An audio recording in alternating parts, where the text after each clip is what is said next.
Oke guys, malam ini kita kedatangan barang baru ya. Produk baru dari Hikvision, router DS3W G105G strip ISI ya. Ini smart manage router 5 port gigabit AP controller ya. Jadi ini barangnya seperti ini ya. Jadi dia ada 5 port, dia bisa up to 4 WAN ya, seperti ini. WAN 1, WAN 2, WAN 3, WAN 4 ya. Jadi bisa load balance dari inputan 4 ISP ya, untuk keluar ke 1, atau kombinasi dari 1 WAN sampai 4 WAN, 1 LAN sampai 4 LAN. Itu semua portnya gigabit. Oke, kita lihat sedikit di settingannya. Oke, ini penampakan dashboardnya ya. Jadi pertama kali kita buka akan seperti ini. Dia akan muncul CPU usage, memory usage, connected endpoint, traffic rate juga bisa kelihatan ya, system time, device model, serial number, uptime, software version kelihatan. Nah, pemakaiannya. Nah, ini interface state 1 LAN 2 yang ada colokan lainnya, dia akan nyala. Jadi seperti yang kita lihat tadi dari DOS-nya. Jadi kita ini bisa link monitoring ya. Jadi kelihatan interface state-nya, kemudian line-nya up atau down. Nah, ini bisa kelihatan traffic-nya ya, seperti ini.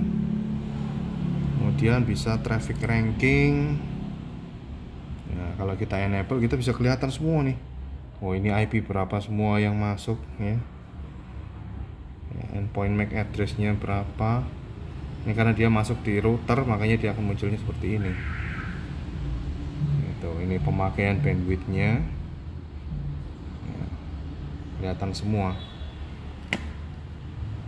Kemudian nah, satu fitur yang muncul di smart manage router ini, dia bisa sebagai router access point manager. Jadi access point yang baru dari Hikvision yang model seperti UFO itu ya, yang special access point, nantinya akan bisa dikontrol dari sini, dari router ini. Jadi bisa kelihatan big signal, klien bisa kelihatan, Wi-Fi 6-nya sudah support. Ya, ini kita bisa lihat view the list of supported-nya, DS3, WAP, ini semua yang support ya, yang disupport sama router ini. Jadi kalau yang access point yang seri-seri sebelumnya yang standar, yang router itu nggak bisa. Jadi dia yang access point yang khusus. Oke. Jadi nanti kita bisa setting di sini untuk nama wifi-nya apa, settingannya semua di sini ya semua. Gitu. Nah, jadi kita bisa ngatur SSID-nya. Dia bisa sampai berapa SSID, kita bisa atur, mau AP bindingnya bisa atur semua dari sini. Nah, nanti dari sini juga akan kelihatan online access point, AP listnya berapa, client listnya berapa, akan muncul semua di sini. Tuh. Kemudian dari network setting ya, ini external network, ini kita bisa setting ya, configure kita mau single one, double one, triple one, four one. Kita bisa setting dari sini ya, 3-1, 4-1 ya. Jangan lupa di apply. Kemudian dari one setting ya, di sini kita bisa setting manual ya, mau connection modenya mau DHCP atau fixed IP atau PPPoE juga bisa dari sini.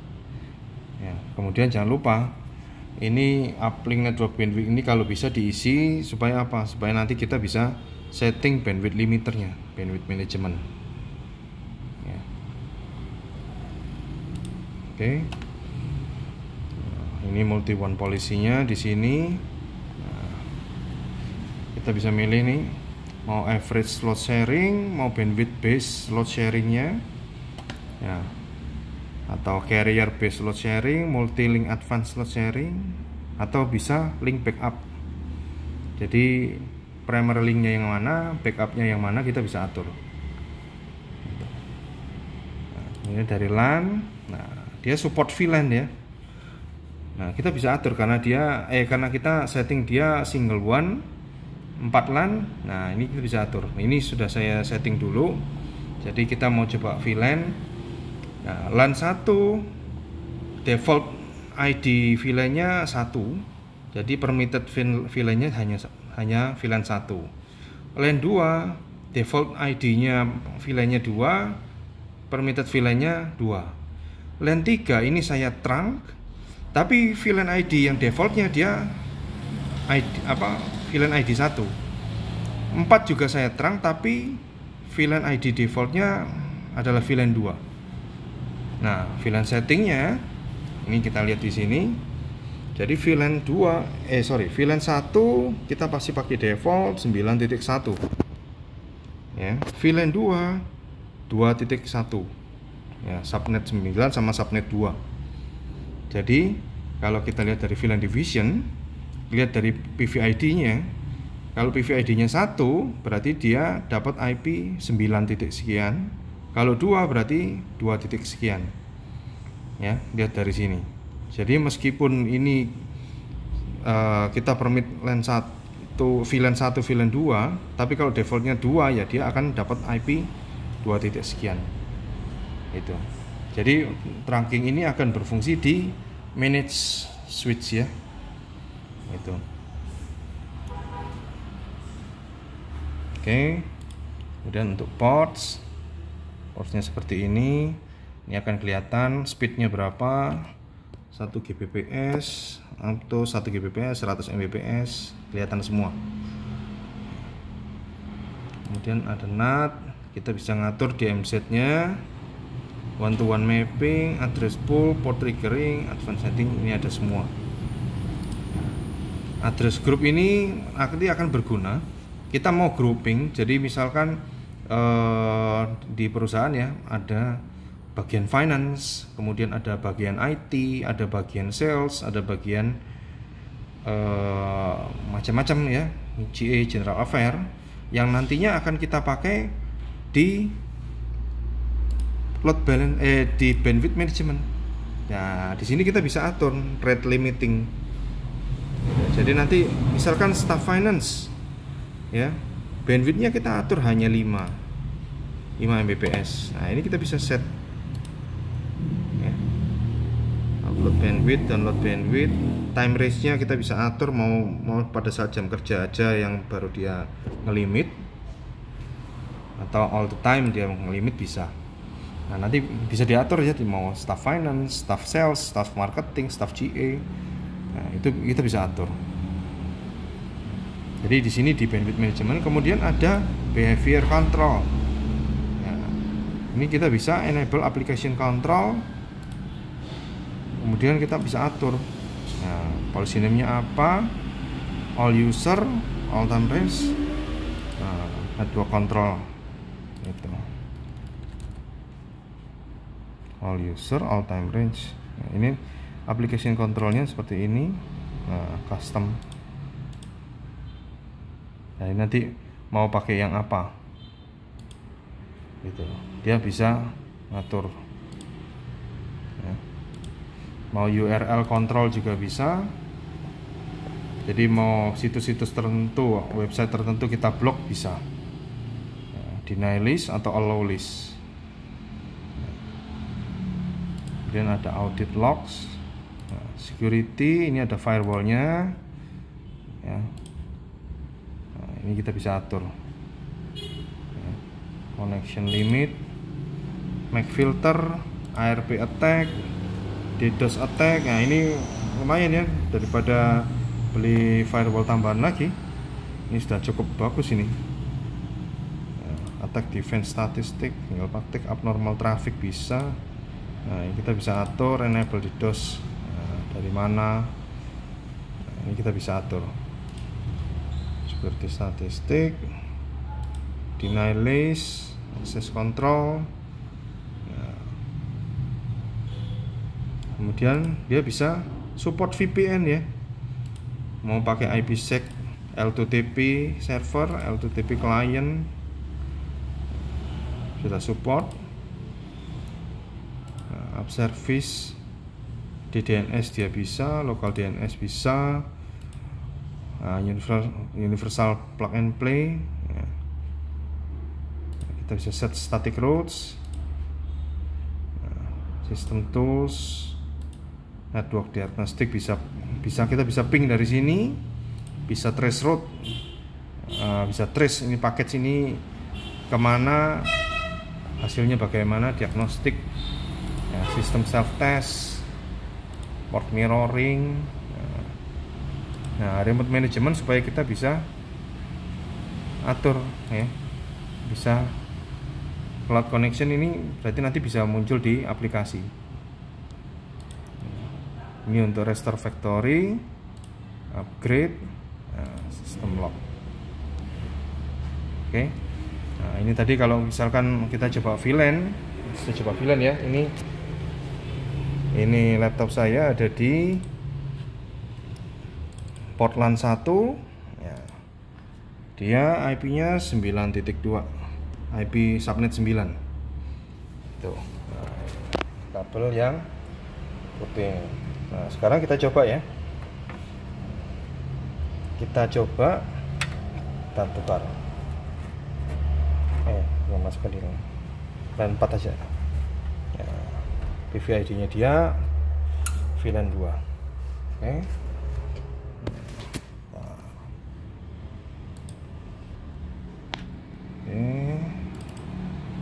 Kita coba. Oke, IP-nya sudah berubah, IP 192.168.2. sekian. Karena dia default VLAN ID-nya VLAN 2.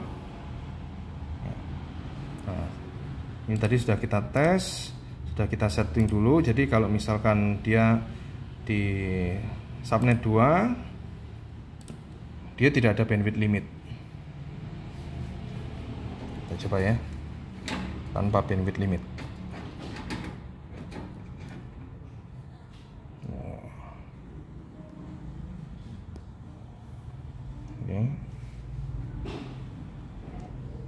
Ini loss.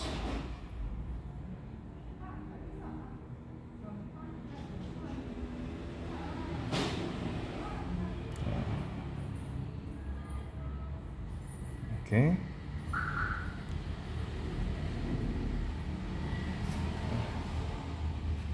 Oke, sekarang kita coba. Kita pindahin lagi ya ke port LAN 1 ya.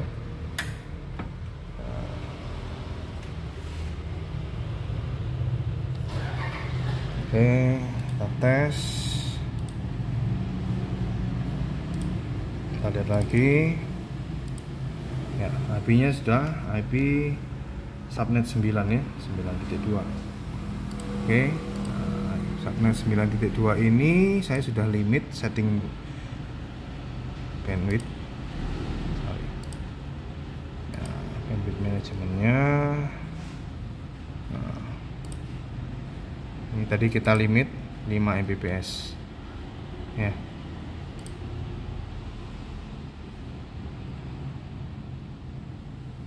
Jadi IP-nya 9 titik sekian. Staff finance dia limit 5 Mbps. Nah, sekarang kita coba ya. Jadi dengan server yang sama. Nah, kita mau coba.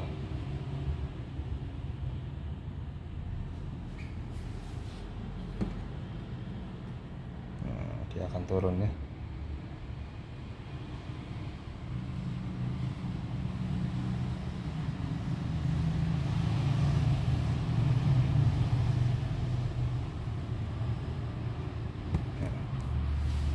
Oke.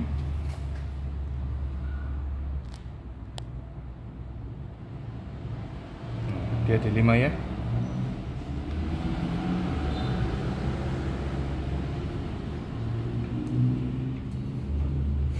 Oke. Nah, kalau kita lihat dari dosnya, ini akan tampil seperti ini. Smart Manage Router ya, bisa pakai Hik Partner Pro untuk manage network ya, seperti ini.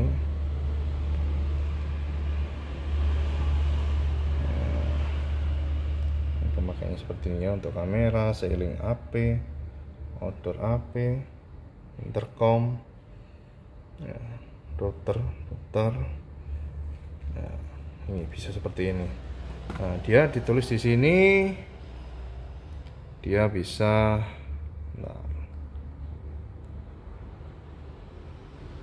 2 gigabit WAN, 3 gigabit LAN port, 1000 Mbps throughput, recommend 100 user access ya. Ya, support multiple VPN. Ya, seperti ini ya. Oke. Sekian review dari saya. Ya, kiranya bisa membantu teman-teman ya sebelum membeli.